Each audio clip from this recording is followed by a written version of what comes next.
The room was already filled with the quiet certainty of loss, the kind that settles after words have been spoken and cannot be taken back, after prayers have been whispered and then allowed to fade, because there comes a moment when even hope grows tired of waiting. The mourners were already there.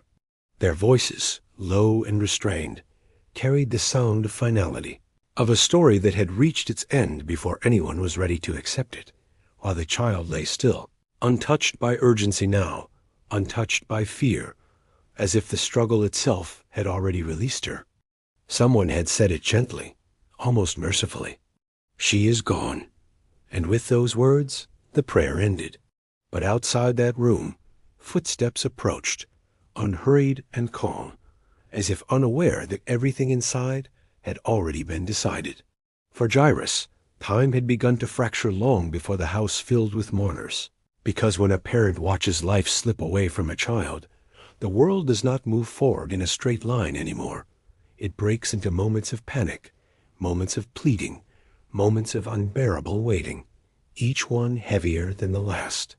He had run through the streets earlier that day, abandoning dignity and position alike, because titles lose their meaning when desperation takes hold, and he had fallen at the feet of a teacher many questioned, but some believed carried authority beyond words, begging not for answers, not for explanations, but simply for presence.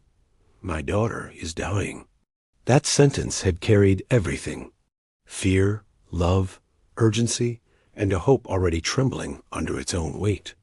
Jesus had agreed to come, and for a brief moment, that agreement itself felt like salvation, as if the act of walking toward the house might somehow outrun death itself. But crowds slowed their progress, voices interrupted, time stretched cruelly, and with every step delayed, Jairus felt something precious slipping further beyond reach. Then the message arrived. "Do not trouble the teacher anymore. Your daughter is dead." In that instant, the prayer did not change shape. It ended. Because what do you ask for when the moment for asking has already passed, when the outcome you feared has arrived fully formed, leaving no space for hope to stand? By the time they reached the house, grief had already taken over, filling every corner with noise and resignation, while Jairus stood at the threshold, knowing that whatever faith had carried him this far was now being asked to face something far more final than sickness. And yet, even as the mourning voices rose, even as the door closed behind them, something remained unfinished, though no one in that house could yet sense it.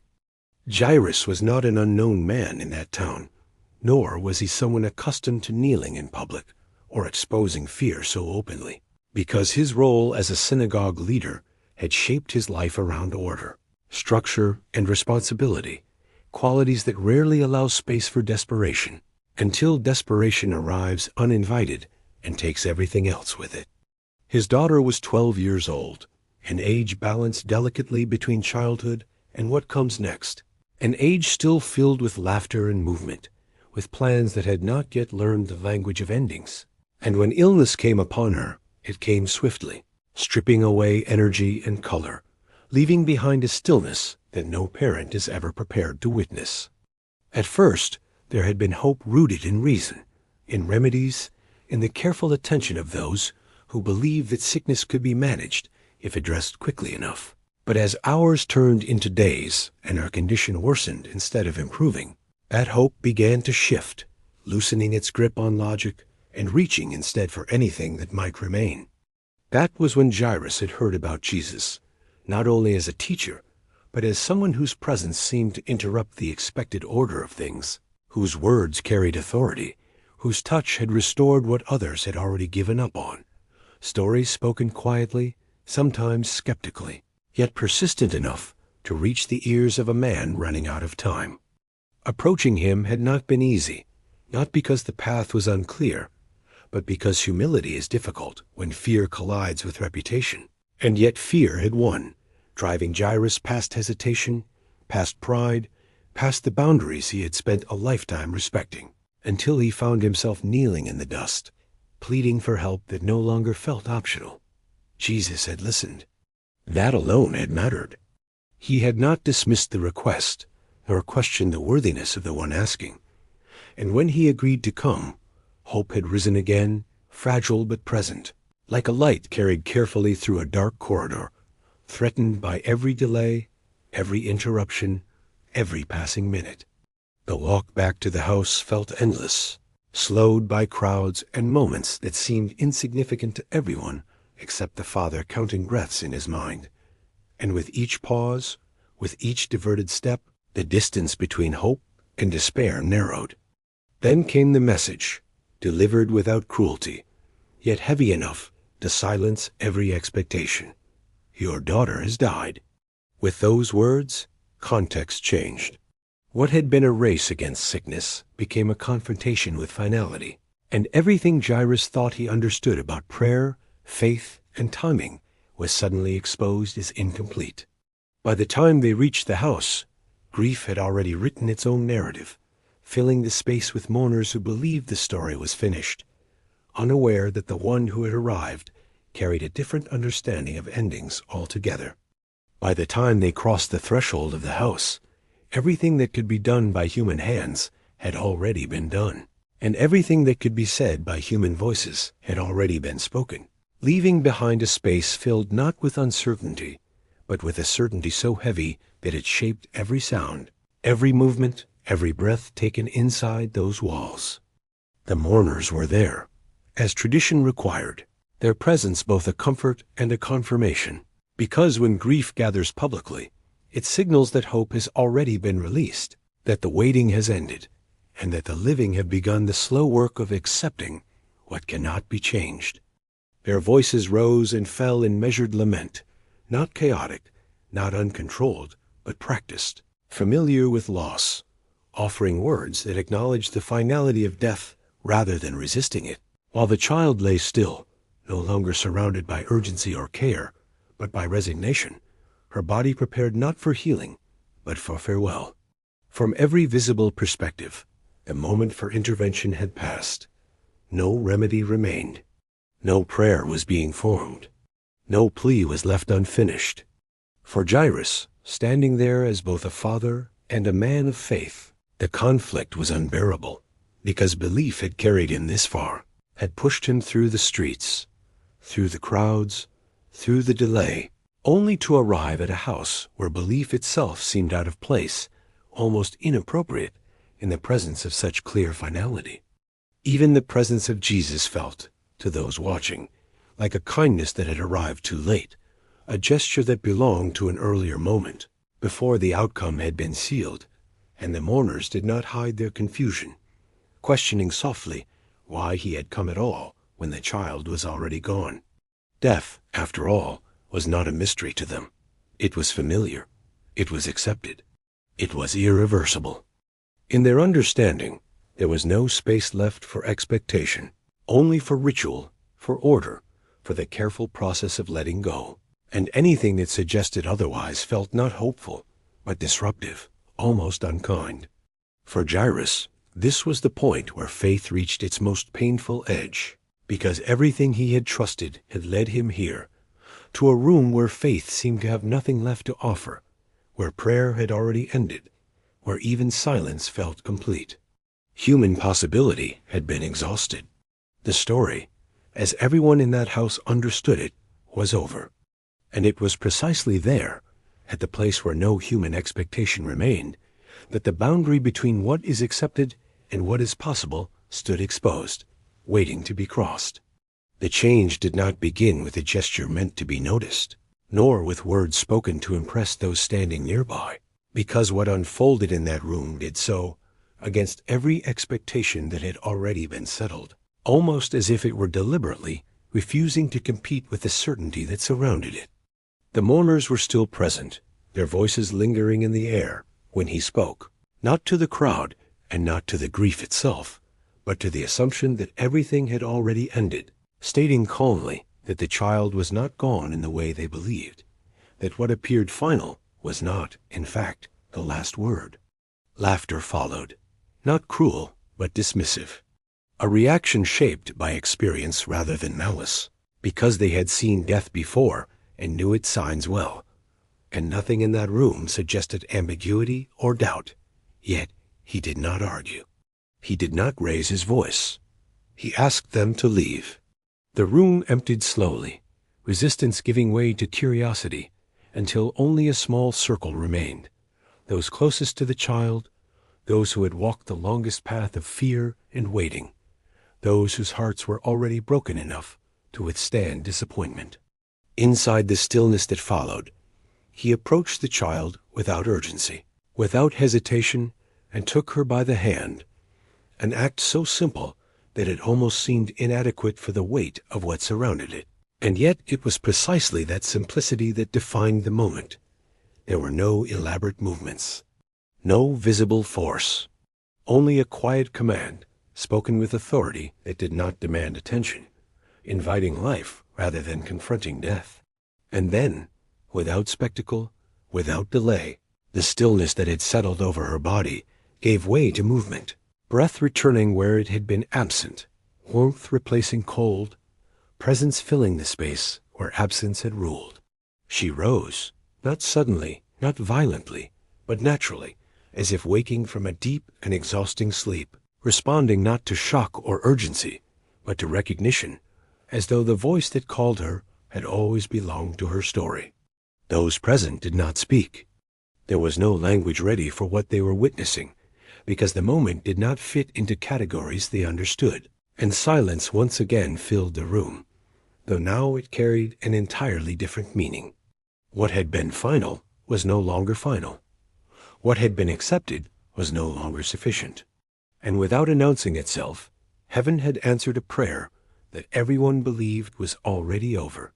For a moment, no one moved, not because they were afraid, but because movement itself felt out of place, as if any sudden gesture might disturb what had just returned to the room, a presence so unexpected that it required stillness to be fully received. The child stood there, alive and alert, her breathing steady, her eyes open, looking around with the quiet confusion of someone emerging from deep rest, rather than from the edge of death. And it was that ordinariness that unsettled everyone most, because nothing about her suggested struggle or strain, nothing about her movements hinted at the finality that had so recently defined her. The parents were the first to step forward, slowly, almost hesitantly, as though approaching something fragile, their disbelief not loud or dramatic, but contained, held tightly inside hearts that had already prepared themselves for loss, and now struggled to understand how joy could return so quickly, so completely, without warning. There were no shouts, no declarations, no immediate celebration. Awe does not always announce itself with sound. Sometimes it enters quietly, taking the place of grief so gently that those present only realize later that everything has changed. Outside the room, the mourners waited, their voices fading as the silence inside grew heavier. And when the door finally opened, what they encountered did not match the certainty they had carried with them, because the order of events they believed in had been disrupted, leaving them suspended between what they knew and what they were now being asked to accept. Confusion spread before understanding could follow. Questions formed, but remained unspoken.